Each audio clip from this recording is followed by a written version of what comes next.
নমস্কার বন্ধুরা, বঙ্গজয়তে তোমাদের স্বাগত জানাই। আজকে ফুটবলের অনেক খবর নিয়ে চলে এসেছি। বাংলাদেশ প্রিমিয়ার লিগ থেকে শুরু করে ভারতের ফুটবলের দলবদলের খবর, তো সব কিছু জানবে। তার আগে বলবো আমার চ্যানেলকে অবশ্যই লাইক, কমেন্ট, শেয়ার বেশি করে করো।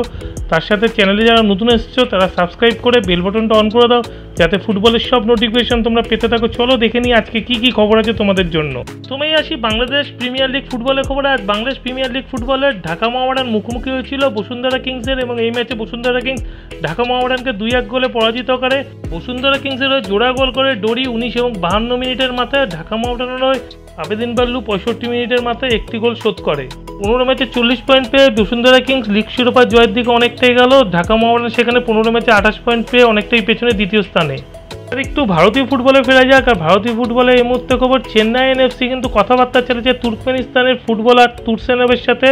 কোরমন তুরসেনাব এর আগে মোহনবাগানে খেলেছে, এই মুহূর্তে তিনি গোকুলামে আছে। আই লিগে এবারে গোকুলামে দুর্দান্ত পারফরমেন্স করেছে, তো সেই জন্যেই চেন্নাই এনএফসি তাকে সামনের মৌসুমের জন্য সই করাতে চায়।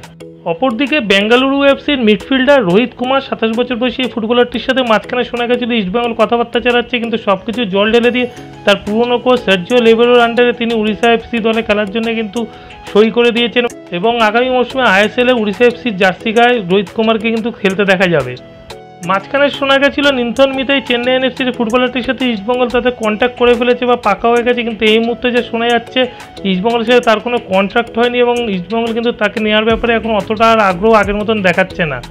ইস্টবেঙ্গল ম্যানেজমেন্ট চাইছে নিন্থন মিতাই থেকে আরও কোনো বেটার ফুটবলারকে ইস্টবেঙ্গল দলে সই করাতে।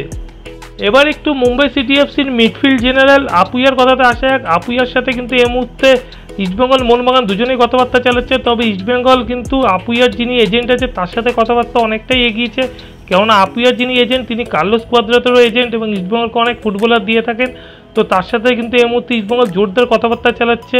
তবে এই মুহূর্তে যেটা বাধা হয়ে দাঁড়িয়েছে সেটা কিন্তু একটা হিউজ মার্জিনের ট্রান্সফার ফিস।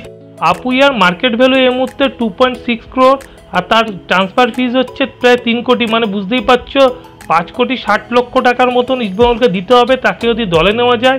টাকার ভ্যালুটা কিন্তু অনেক হিউজ, সেটা ইস্টবেঙ্গল ম্যানেজমেন্ট ভালো করেই জানে। তারপরেও যখন কথাবার্তা চালাচ্ছে নিশ্চয়ই কোনো একটা প্ল্যান আছে ইস্টবেঙ্গলে, সেই জন্যই কথাবার্তা চালাচ্ছে ইস্টবেঙ্গল টিম ম্যানেজমেন্ট। যদি তিনি আসেন ইস্টবেঙ্গলে তো ইস্টবেঙ্গলের জন্য মঙ্গল হবে।